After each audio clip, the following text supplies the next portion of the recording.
Hello मेरे भाई लोग, क्या हाल चाल। एकदम मस्त होंगे, तंदुरुस्त होंगे, ठीक है। तो आज हम बात करने वाले हैं फेजर डायग्राम के बारे में। देखिए, हम आज आपको सिखाकर ही रहेंगे फेजर डायग्राम है क्या नहीं है।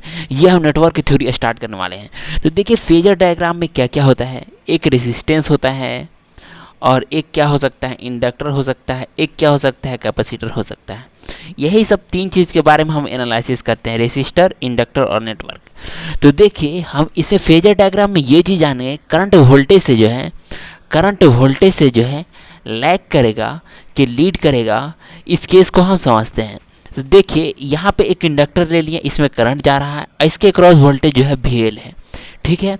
तो अब इसको VL बराबर फार्मूला क्या पढ़े थे, इंडक्टर के क्रॉस जो है वोल्टेज का फार्मूला पढ़े थे, L D by D T I L of T, मतलब टी फंक्शन सिर्फ लिख दिए हैं, इसमें ज़्यादा परेशान होने वाली चीज़ें नहीं है। क्या इंडक्टर के क्रॉस वोल्टेज क्या होगा, L D by D T I L of T, ये वोल्टेज के क्रॉस फार्मूला होता है। अब देखिए, इसका हम लप्लास लेंगे, तो लप्लास लेंगे तो VL को क्या लिख सकते हैं, VL ऑफ एस, और डिफ्रेंसिएशन रहेगा तो L तो कांस्टेंट है, तो L एस के साथ ILS होगा, और IL जीरो वो तो हो नहीं सकता है, तो इसलिए जो है LS IL ऑफ एस होगा। अब जहाँ जहाँ ये तो टर्म आ गया, डिफ्रेंसिएशन को इस टाइप में लिखे हैं। अब देखिए, एस के बराबर जहाँ जहाँ एस था वहाँ वहाँ जे ओमेगा पुट किए, जैसे यहाँ पे जे ओमेगा, यहाँ पे एस की जगह जे ओमेगा पुट किए, तो जे ओमेगा जब पुट किए तो ये आ गया L J omega I L of J omega. अब देखिए, जे यहाँ पे तो जे आगे कर दिए हैं, ठीक है। तो जे 90 डिग्री लिए हैं, जे को जो है 90 डिग्री लिए हैं, तो VL ऑफ जे ओमेगा आ गया एंगल ऑफ 90 डिग्री, क्योंकि जे ओमेगा 90 डिग्री था, IL ऑफ जे ओमेगा। यानी कि इंडक्टर का जो वोल्टेज है करंट से जो है 90 डिग्री लैग कर रहा है, यानी कि ये जो है IL ऑफ जे ओमेगा, और ये इंडक्टर का वोल्टेज है, और यही क्या हो रहा, लैग कर रहा है, इसलिए लैग करते हुए दिखाएं, ठीक है। ये लैग करते हुए IL ऑफ रेफरेंस माने, तो VL ऐड किए 90 तब आया। तो यानी कि हमेशा याद रखिएगा, इंडक्टर के केस में हमेशा वोल्ट, या तो ऐसे कर सकते हैं करंट हमेशा लैग करता है, या फिर याद रखिएगा कि वोल्टेज लीड करता है। बात एक ही हुआ कि करंट लैग करता है या वोल्टेज लीड करता है। अब जैसे मान लीजिए इसका ग्राफ कुछ इस तरीके से बनाए, तब क्या हो जाएगा, देखिए यहाँ पे वोल्टेज लैग कर रहा है, तो इसका लीड कर रहा, तो ये 90 डिग्री होगा, क्योंकि ये रेफरेंस मान लीजिए, तो 90 डिग्री ऐड करेंगे तभी तो VL आएगा। आप अगर इस टाइप का चाहें तो इस टाइप का IL यहाँ पे ले लीजिए, तो VL हमेशा 90 डिग्री से लैग करेगा हमेशा, ठीक है। तो आशा करते हैं आप ये चीज़ समझ में, ये चीज़ आप याद रखिएगा कि इंडक्टर केस में जो है करंट लीड करता है, ठीक है। तो यही मेन उद्देश्य था फेजर डायग्राम का पढ़ने का, ठीक है। आशा करते हैं आपको इतना समझ में आया होगा। अब देखिए, हम कैपेसिटर में देखेंगे कैपेसिटर के साथ सीन क्या है। तो कैपेसिटर का करंट क्या होता है, C D by D T VC of T, तो ठीक है। तो इसमें भी C तो कांस्टेंट होगा ही, लप्लास लेंगे तो C कांस्टेंट होगा, S आ जाएगा। अब VC ऑफ S आ गया, तो ये हो गया S बराबर जे ओमेगा पुट किए, तो जे ओमेगा पुट कर दिए। तो जे ओमेगा पुट करने के बाद क्या आया, देखिए इस तरीक़ा से जे S के जगह पे जो है जे ओमेगा पुट किया, तो J omega C VC of VC आ गया। तो ये जो IC बराबर लिख सकते हैं 90 degree plus VC of J omega. अब देखिए, इसमें करंट जो है लीड कर रहा है, तो करंट लीड कर रहा है ना VC से, तो यही चीज़ हम लिखे हैं। अगर इसको अगर नीचे से लें, मतलब ये याद रखिएगा करंट हमेशा लीड करता है, ठीक है।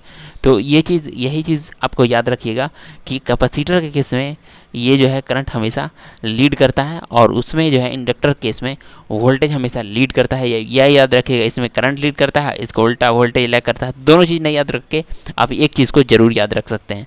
आशा करते हैं आप इतना समझ में आया होगा। हाँ, अब देखिए, हमको सीरीज RL सर्किट देखना है, सीरीज RL सर्किट देखना है, सीरीज RC सर्किट देखना है, सीरीज RLC सर्किट देखना है। तो ये तीनों सर्किट के बारे में हम देखेंगे और समझेंगे क्या क्या है, कैसे फेजर डायग्राम बनेगा, नहीं बनेगा, हाँ बनेगा, इस चीज़ को हम देखेंगे। आप देखते रहिए, ठीक है ना। अब देखिएगा, एकदम समझ में आएगा। देखिए, सीरीज RL नेटवर्क है, तो सीरीज RL नेटवर्क है, देखिए VR है, VL है, ठीक है। तो V इक्वल टू क्या लिख सकते हैं, VR प्लस JVL, एकदम आराम से।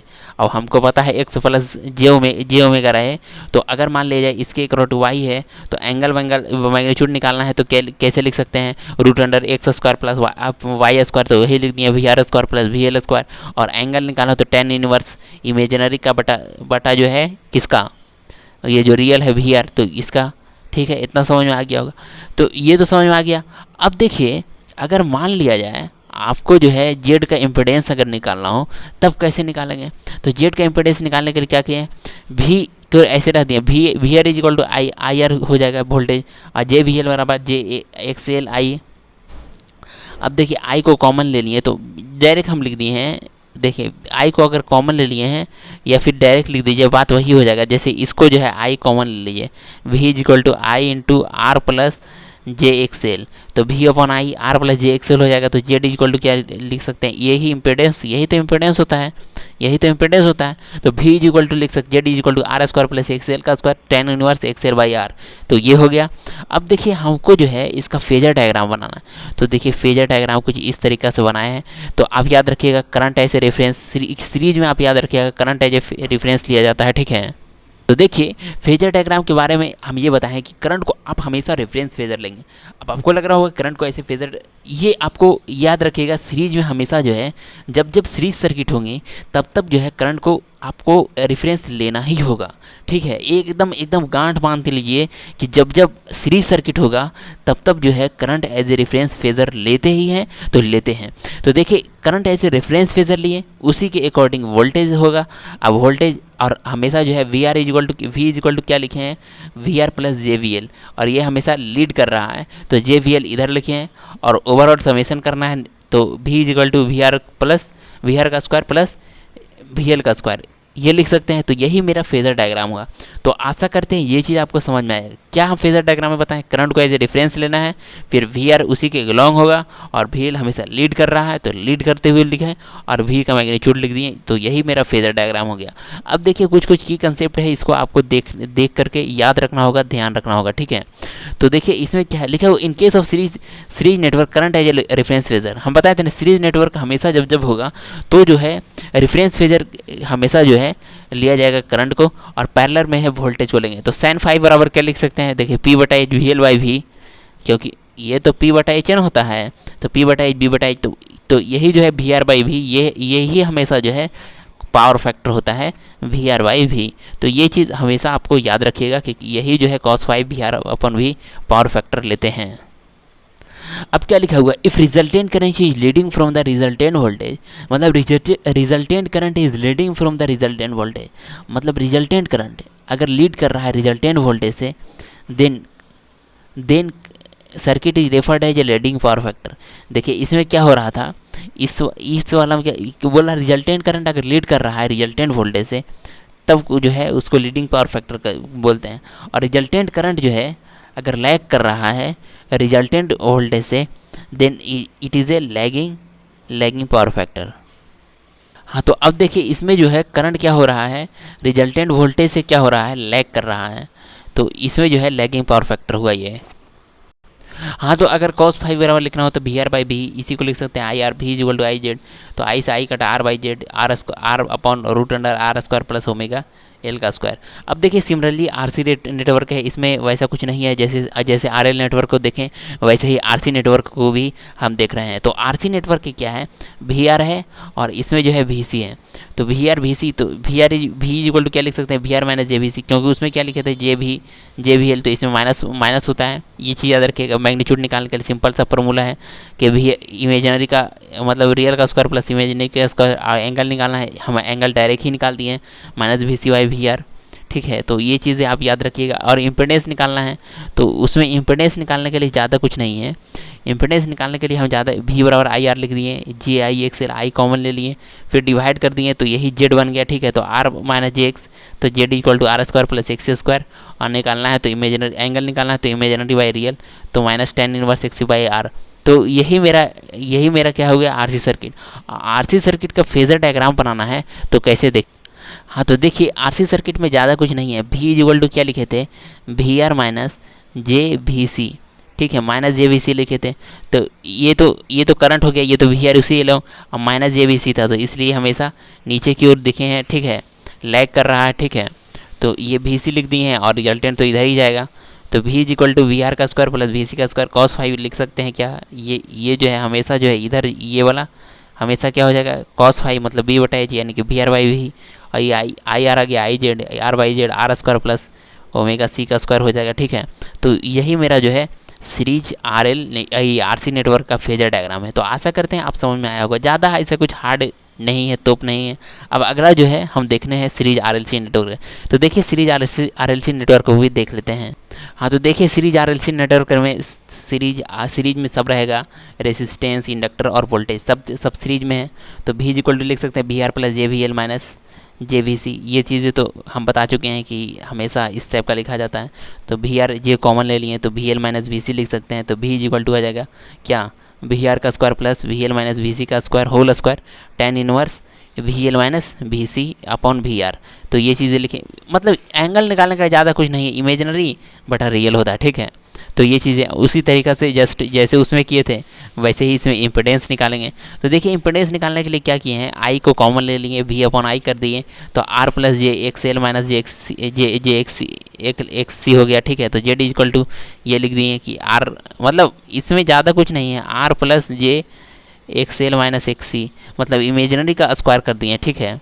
और tan इनवर्स इमेजिनरी बटा रियल, जस्ट लाइक जैसे पिछला था वैसे ही कर दिए। तो यही मेरा इम्पिडेंस निकल गया और वोल्टेज निकल गया और एक एक करके दोनों का एंगल निकल गया, और क्या इसमें ज़्यादा कुछ है नहीं।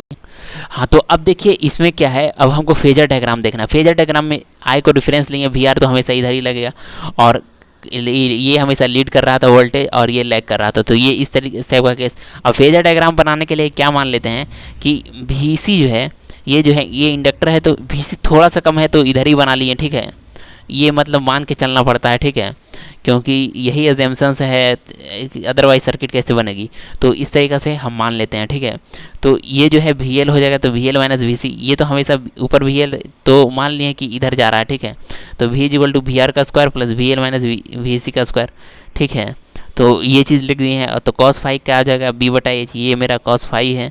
तो ये जो है ये बटा वी आर बाई वी, और आई आर, और यहाँ पे क्या हो जाएगा, आई जेड हो जाएगा। जेड इज इक्वल टू तो पता है आर बाई जेड हो जाएगा। तो आर बाई मतलब कि वी एल, यानी कि वी एल मतलब omega L minus omega C का स्क्वायर, ये कर लिए हैं। और इसके जस्ट अपोजिट अगर सी को सी की तरफ लिए हैं तो सी की तरफ जाना होगा। ये चीज़ आपको ये जो है आप 12th क्लास में भी रहे होंगे तो आप इस चीज़ को पढ़े होंगे, तो इसमें भी इसी तरीका सेम कर दिए हैं, और वैसा कुछ ज़्यादा कुछ है नहीं इसमें, ठीक है। और अगर केस अगर मान लीजिए दोनों में ये हो जाए कि दोनों बराबर हो जाए तो यूनिटी पावर फैक्टर होगा, क्योंकि यहाँ पे जो है जेड इज इक्वल टू जो लिख रहे हैं कि V is equal to R plus J X L minus X C जो भी है आई, तो ये जीरो हो जाएगा, तो ओवरऑल जीरो बन जाएगा, ठीक है। तो V is equal to R हो जाएगा, क्योंकि उस केस में पावर फैक्टर मेरा नेगेटिव हो जाएगा। और जब ये चीज़ें होती है तब जो है मेरा, हाँ, तो तब मेरा क्या हो जाता है, देखिए जब रिजोनेंस का कंडीशन होगा, ठीक है, क्योंकि इस केस में जो है V is equal to V R plus J V L minus V C लिख रहे थे, तो ये तो जीरो हो गया, तो V is equal to V R लिख सकते हैं, और ये जीरो के इक्वल करेंगे तो ये चीज़ आ जाएगा I X L I is equal to I X C, X L I से आई कट जाएगा तो एक्स एल बराबर एक्स सी। तो इसी तरीके से एक्स एल ओमेगा एल और एक्स सी 1 ओमेगा सी लिख सकते हैं। तो ओमेगा इज इक्वल टू हो जाएगा 1/√एल सी, इसी को बोलते हैं रेजोनेंस फ्रीक्वेंसी या फ्रीक्वेंसी ऑफ ऑसिलेशन। तो जेड मिनिमम इस केस में जेड मिनिमम आर होता है, कॉस फाई इसमें आर होता है, ठीक है। तो इसी तरीके से ये मेरा आर सी, ये हमेशा हम बात कर लिए हैं सीरीज नेटवर्क के बारे में, ठीक है, फेजर डायग्राम किस तरीके से होता है। अब हमको बात करना है parallel RL network, RC network और आरएलसी नेटवर्क। तो आइए उसको भी देख लेते हैं हम। हाँ, तो अब देखिए पैरेलल आरएल नेटवर्क के बारे में देखेंगे, ठीक है। तो पैरेलल आरएल नेटवर्क के बारे में तो हम देख रहे हैं। तो इसमें क्या है कि ये मेरा सर्किट बना लिए हैं V R RL network, RL दोनों पैरेलल है, ठीक है। तो resultant current is given by I is equal to लिख सकते हैं I R minus J I L. उसमें देखिए एक चीज़ आप याद रखिएगा, V is equal to J V L लिख रहे थे इंडक्टर के केस में, कैपेसिटर में निगेटिव था, तो इसमें करंट निगेटिव रहेगा, समझे, ये चीज़ आप याद रखिएगा। और इस तरीक़े से मैग्नीट्यूड निकालना हो तो आई आर प्लस आई एल का स्क्वायर, और करंट निकालने में कोई दिक्कत नहीं है, इमेजिनरी बटा रियल कर देंगे। और इसी तरीक़े से यहाँ पे आई इज इक्वल टू निकाले हैं तो इसको लिख सकते हैं V upon R V upon X L. तो इसमें वी कॉमन ले लेंगे तो आई बाई वी क्या होता है, ये आई बाई वी मेरा जो है यही मेरा जो है एडमिटेंस हो जाता है, ठीक है। तो admittance equal to 1 upon R और जे अपॉन एक्स एल, तो ये एडमिटेंस निकल गया, ठीक है। तो ये चीज़ आप याद रखिएगा। एक चीज़ और याद रखिएगा, इसको क्या लिख सकते हैं कि इसको 1/r को लिख सकते हैं जी, और इसको लिख सकते हैं जे बी। तो यहाँ पे जहाँ पे इसको आर को जो है रेसिस्टेंस बोल रहे हैं, ये कंडक्टेंस, ये जो है मेरा जो है ये जो है रिएक्टेंस बोल रहे हैं, तो रिएक्टेंस का उल्टा बी जो है ये जो है ससेप्टेंस होता है, ठीक है ना, ससेप्टेंस, और जी जो है जैसे रेसिस्टेंस का उल्टा कंडक्टेंस होता है। तो ये चीज़ें आप याद रखिएगा। तो ये मेरा एडमिटेंस निकल गया, ठीक है। और करंट का एंगल फेज़र क्या होगा नहीं होगा, ये चीज़ को बारे में आप देख लीजिए। एंगल निकालने में वैसे कुछ दिक्कत नहीं है, डिवाइड कर दीजिएगा, ठीक है। इसी चीज़ को जैसे हम निकाले हैं इधर हम दिखा रहे हैं। हाँ, तो देखिए यही चीज़ को निकाले हैं, magnitude of 1/r² plus 1/xc का स्क्वायर, और xc का वैल्यू को पुट कर दिए। आप चाहें तो पुट कर सकते हैं, नहीं पुट सकते हैं, जिस अकॉर्डिंग डिमांड हो उस अकॉर्डिंग आप कर सकते हैं, वैसे कुछ इशू नहीं है। और इसमें जो है एंगल निकालने के लिए जो ताम झाम किए हैं, तो ये चीज़ है। मेन हमको फेज़र डायग्राम पे फोकस करना है। तो हम बोले थे कि जब जब पैरेलल सर्किट होगा तो voltage as a reference phasor लेंगे, तो जिधर जिधर वोल्टेज होगा वही आर होगा। और इसमें लिखे हैं कि आई इज इक्वल टू क्या लिखे हैं, I R minus J I L. तो देखिए जे आई एल तो लिखे हैं, तो आई आर तो इधर है, और हमेशा जो है ये चीज़ जो है जे वी एल, यहाँ पे आई एल हमेशा क्या हो रहा है, लैग कर रहा है। तो इसलिए चीज़ों को लैग करते हुए हम दिखाए हैं। और ये मेरा मैग्नीट्यूड हो गया, ये फाई हो गया। तो cos phi is equal to P बटा एच, यानी कि पी बटा एच, यानी कि ये जो है मेरा आई आर जो है आई आर बाई आई कर लिए वी अपॉन आर। ये जो है आई इज इक्वल टू लिख सकते हैं वी अपॉन एडमिटेंस को जो है डायरेक्ट हम लिख दिए हैं वी इंटू वाई, ठीक है। इसको लिख सकते हैं 1/r इंटू वाई, क्यों भी से भी कट जाएगा, ठीक है। तो z/r आ गया, ठीक है। तो यही चीज़ हम लिखे हैं, और वैसा कुछ ज़्यादा कुछ फेजर डायग्राम वैसा कुछ है नहीं, ठीक है। इसीलिए शॉर्ट में हम सिर्फ बता दे रहे हैं, ठीक है। तो cos फाई बराबर जो लिखा हुआ है वो चीज़ आप समझ लीजिए, ज़्यादा अच्छा रहेगा, ठीक है ना। ये बिल्कुल आसान सा चैप्टर है फेजर डायग्राम। अब देखिए जिस तरीक़े से पैरेलल आरएल नेटवर्कों के बारे में देखे थे, स्टडी किए थे, वैसे ही आरसी के बारे में है। तो आरसी बराबर क्या लिख सकते हैं, I is equal to I R plus G I C, ठीक है। और इसका मैग्नीट्यूड निकालने में वैसे कुछ कोई प्रॉब्लम तो है नहीं, रूट अंडर आई स्क्वायर। और एंगल निकालने के लिए क्या लिख सकते हैं, आई सी बाई आई आर, ठीक है। तो ये चीज़ें हैं। अब मेन मेरा फोकस है कि किस तरीक़ा से आप जो है फेजर डायग्राम बनाइएगा इसका। तो फेजर डायग्राम में क्या है, वोल्टेज एज ए रेफरेंस जिधर उधर ही आई आर होगा, तो आई सी, क्योंकि जो है हम भी is equal to I is equal to क्या लिख रहे हैं, आई इज इक्वल टू जो लिख रहे हैं वो, हाँ, I R is equal to I बराबर क्या लिख सक रहे हैं, I R plus G I सी। तो ये चीज़ों को लिखे हैं। तो आई सी हमेशा लेट कर रहा है, तो ये चीज़ें हम फेजर डायग्राम इस तरीक़ा से बनाए हैं। तो आशा करते हैं ये चीज़ आप समझे होंगे, ठीक है। समझ में आने में वैसा कुछ दिक्कत तो वैसा कुछ है नहीं। अब देखिए हम बात कर रहे हैं पैरेलल आरएलसी नेटवर्क के बारे में, तो बात करेंगे। हाँ, तो देखिए हम बात कर रहे हैं पैरेलल आरएलसी नेटवर्क के बारे में। तो पैरेलल में सब चीज़ें पैरेलल होगी, आर के क्रॉस आर जाएगा, और इसके क्रॉस एल जाएगा, और ये जो है आईसी के क्रॉस जाएगा, ठीक है। ये चीज़ें हम मतलब जान रहे हैं, ठीक है। तो इसको क्या लिख सकते हैं, आई इज इक्वल टू जैसा कि हम लिखे हैं I R minus J I L plus J I C, ठीक है। तो इसको जो है जे हम कॉमन लिए हैं, तो जे कॉमन लेने के बाद आई सी माइनस आई एल हो जाएगा। तो ये मैग्नीट्यूड निकालने के लिए क्या, इमेजिनरी का स्क्वायर प्लस रियल का स्क्वायर, और एंगल निकालने के लिए इमेजिनरी बाई रियल हो जाएगा। तो ये चीज़ें लिखे हैं, ठीक है। और अगर मान लीजिए हमको एडमिटेंस निकालना है, तो ये चीज़ें हम देखिए इधर लिखे हैं और आपको बता रहे हैं। हाँ, तो आई इज इक्वल टू लिख सकते हैं आई भी अपॉन आर जे भी अपॉन एक्स सी भी अपॉन एक्स एल, ठीक है। तो ये चीज़ें हैं। और भी हम कॉमन लेके डायरेक्ट हम डिवाइड कर दिए हैं, क्योंकि हमको एडमिटेंस निकालना था, ठीक है। तो एडमिटेंस तो 1/r, बाकी ये चीज़ें वही रह जाएगी, क्योंकि आई अपन भी जो है एडमिटेंस होता है। तो मैग्नीट्यूड निकालने के लिए क्या करेंगे, ये दोनों का स्क्वायर कर देंगे। एंगल निकालने के लिए क्या करेंगे, इमेजिनरी बटा रियल, वही चीज़ को हम लिखे हैं। और जिस तरीक़ा से हम सीरीज आरएलसी सर्किट में देखे थे, तो उसी तरीक़ा से जो है इसमें हम देखेंगे कि किस तरीक़ा से होता है, ठीक है। तो ये चीज़ें हम देख रहे हैं। हाँ, तो देखिए इसमें कैपेसिटर है, इंडक्टर है और रेसिस्टर है। तो आई के क्रॉस ही आई आर रहेगा, ठीक है। कैपेसिटर हमेशा लीड कर रहा था, तो ये चीज़ें हम दिखाए हैं, ठीक है। तो अब देखिए इसमें क्या है, इसमें जैसे कि हम मान लिए हैं जेमसन्स, ठीक है, कि आई सी इसमें हमेशा हल्का सा लीड कर रहा है, ठीक है। तो इसी के क्रॉस निकाल लिए हैं, ठीक है।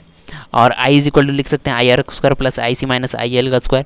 तो ये चीज़ें निकाले हैं, cos phi I R upon I लिखे हैं, आई से आई काट दिए हैं।